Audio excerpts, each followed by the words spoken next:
Hey guys, welcome back, and in this video we are going to explore the Anonymous from TryHackMe, and this is not the hacking group. And let us begin this video. And the first task is to start this mission and connect to OpenVPN. In this case I connected to OpenVPN. You can use OpenVPN or Attackbox, whatever you like. So anyways, if you started the mission, the first question is to enumerate the mission to find the number of ports. For doing that, we will use the tool called nmap, which is the network mapper tool. So you can just basically use this tool by entering nmap space IP address. This is how you basically use. But if you want more information like the version related information, then you can just use -svco for getting the service version related information. So anyways, in the first question we have to find the number of ports open. In this case you can see there are 4 ports open. One of them is FTP, the next one is SSH, and the rest of those are NetBIOS, SSH, and Microsoft DS. This seems to be Samba or SMB. So anyways, our answer to this question is to how many ports are open. In this case we can see, we know that there is 4 ports open, and what service is running on FTP, running on port 21. In this case you can see port 21. Here the service running is FTP. So, and what service is running on port 139 and 445. As you can see, 139 and 445 is running on NetBIOS Microsoft DS. That means it is Samba running on, which you can call it as SMB. So yeah, that's SMB. In 3 words we can call that as SMB. So there's a share on the user's computer. What's it called? So we have to find the share name, because the Samba 139 and 445 is open, so we can just enumerate the shares using various tools. So in this case I'm just using the enum for Linux, and let's view the help menu to see if you can find something useful. You can see we can just use the minus small a for using all symbol enumeration. But if you only want the shares, to get the share list, you can just use the -S. So yeah, let's use the enum for Linux with the -S, and the target IP address for getting the share information using this tool. Let me copy that IP, paste it here,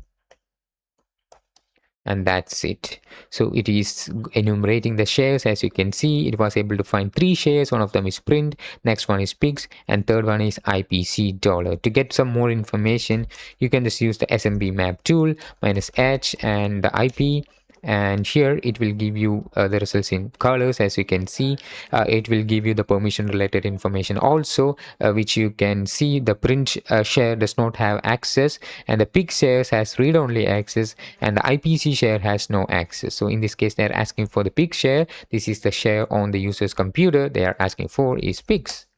So we have to find the users.txt and root.txt. We have a share called pigs. Let's try to access that share using the SMB client tool.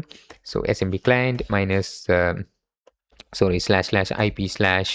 the share that you want to access. In this case it's pigs. So that's it. Just pressing enter. Now I'm just inside this SMB, and it has 2 image, corgo2.jpg and pupus.jpeg. Let's download both of them. So let me download that out. So it was downloaded to my mission. When I enter ls, I was able to find the 2 images that I downloaded. Let me use the exif tool if I can find anything using the exif tool. So from these results I could not find anything suspicious. So what I can do next is to use tools like binwag for finding information using this image, and binwag also saying that this only have JPEG image data. So I can also use the segseek if there is anything hidden inside this particular image which has some weak passwords. Then it was able to find using segseek. Unfortunately I could not find anything, so we can do the same with the other image that we downloaded. In this case it's pupus, and from here you have some more information that we were able to get from the previous image, so which has a lot of metadata and related informations that we have available. We have the name of the photographer and some other information there in this particular image, but this seems to be a rabbit hole, I think. So let's try the other commands, which is the binwag.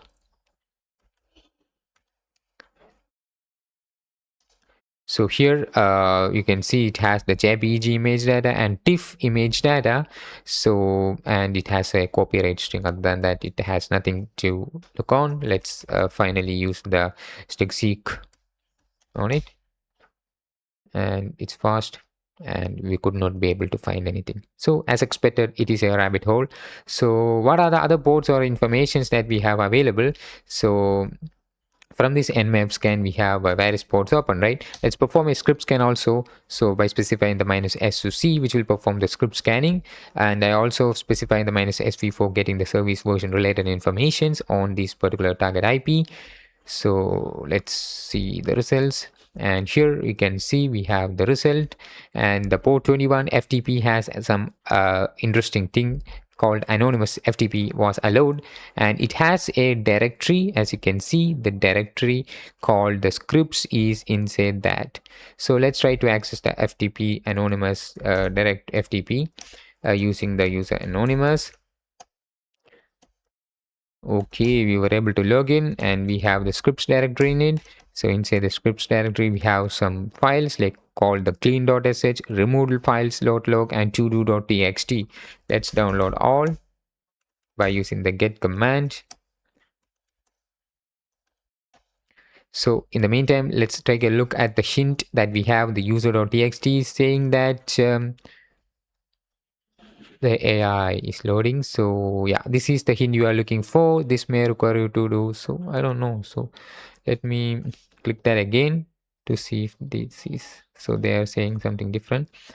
So try extracting hidden data from image using StegGuide or StegSeek. Check the pics share for what?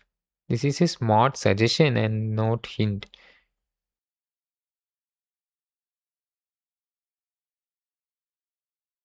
So this seems to be a rabbit hole. I don't know what AI is doing. Is AI has something went wrong? So this is basically a smart suggestion, not the hint. So that's something to keep in mind, guys. So we used the StegSeek tool, which was not able to find anything from the JPG image. Which also we also used the Binwalk or tools to find anything if it is hidden by anything. So let me check if my mic is working properly. So yeah. So anyways, I can just click here to see the hint, which is saying what's that log file doing there. NC won't work the way you are expected it to be. So when I click here, it's gone. So yeah, maybe some bugs in TryHackMe. So anyways, let's exit from here, FTP. And when I enter ls, I was able to find the todo.txt. Let me open that. I really need to disable the anonymous login. It's really not safe. So there is something went wrong with the anonymous login. So maybe let's check the files, the log file. So based on the log files results, it's running cleanup script and nothing to delete. This cleanup script has nothing to delete, so nothing to worry on it. So let's get that out, the cleanup script. So the cleanup script is this, and it has nothing to delete in this case. And from the todo.txt, it is saying that anonymous login is something not safe. So what went wrong there? So let's check here in the anonymous login directory listing. Here we have something interesting called the permissions. That is the vulnerability. Here you can see the clean.sh has kind of a execute permission for all the users, for the owner group and others has execute permission. So I think I can just upload any reverse shell into it for gaining some access. Let me open the new tab, and let me use the mouse pad in this case and open the clean.sh, which I downloaded before. And inside this file, let me try to edit this into a another file for the reverse shell. Let's search for reverse shell. So here you can see the InvicT website is here. So I am looking for the bash reverse shell. So as you can see, bash reverse shell is here. We have the example of bash reverse shell. So let me paste that out. So I have to change my IP here. So I have to give my IP address. I'm just giving ifconfig. So the IP address in this case is the ton0 IP address because I'm just using the TryHackMe, right? So I'm just saving this clean.sh script which I downloaded, and I'm just going to upload the script into the FTP. So let me connect to FTP.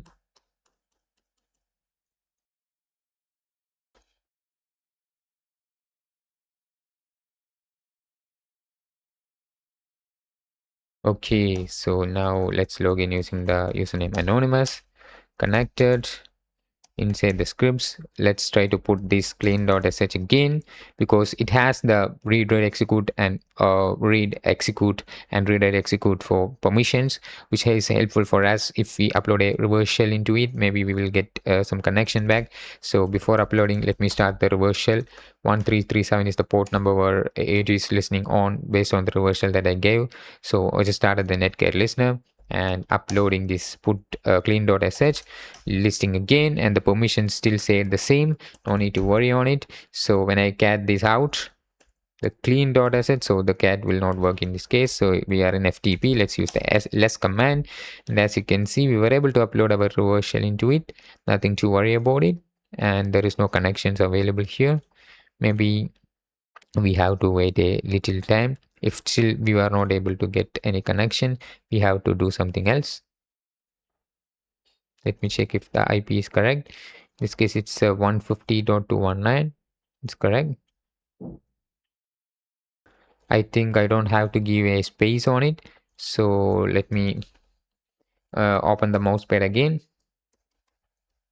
and the clean.sh.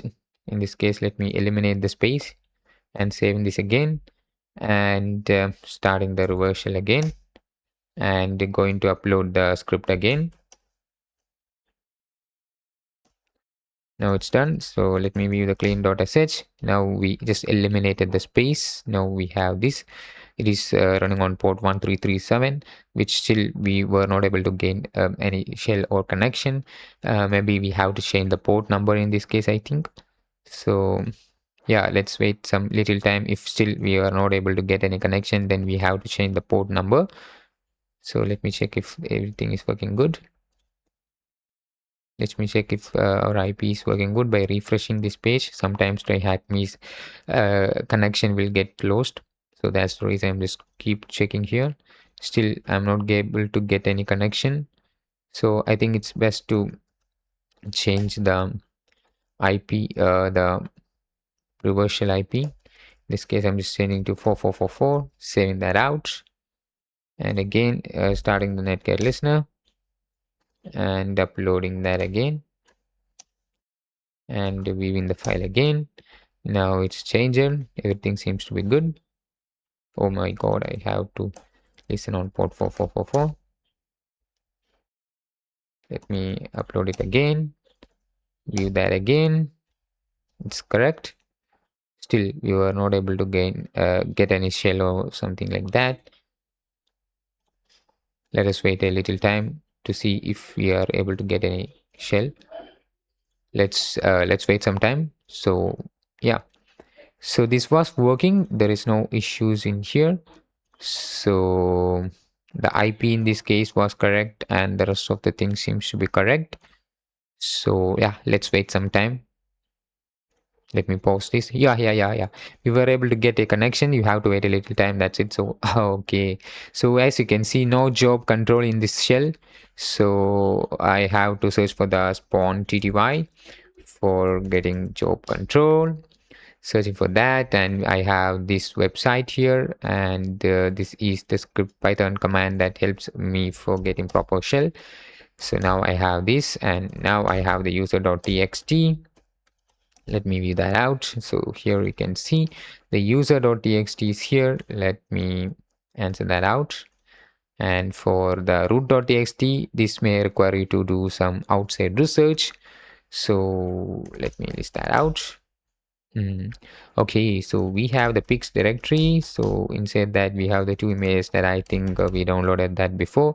Let me this is a reverse shell, so sudo -l to list the privileges won't work because we don't know the password. So let's use the find command for getting the SEOD related files, for find/perm, find/ for searching the from the root, and -per for permission, and -u equal to s for SEOD related files, and 2 greater /dev/null for getting error-free contents. So we were able to get a lot of things. So we have a website to look on, which is called GDF which is a website which will contain the curated list of Unix like executables that can be used to bypass local security restrictions in misconfigured systems. So here we have a lot of things available. So we have to look for the things that is available on that particular website. Let's try the env. So here in the filter, I just click the env. So we have the env, which we will use this script if you are unprivileged. In this case, we are not unprivileged. We are not sudo because sudo is not supported. So we are SUID. So this is something to keep in mind. We were able to get the SUID privileges in this case. So I'm just using this command here. Here you can see we were able to become root. As you can see, when I enter who am I'm just now root. So now when I enter cat root.txt, I am okay. So yeah, I'm now able to view the root flag. So yeah, I hope you enjoyed watching this video. To learn something new, you have to subscribe to our channel, guys. So I hope you learned a lot of things in this video, guys. Thanks for watching, guys, and I will see you in the next one.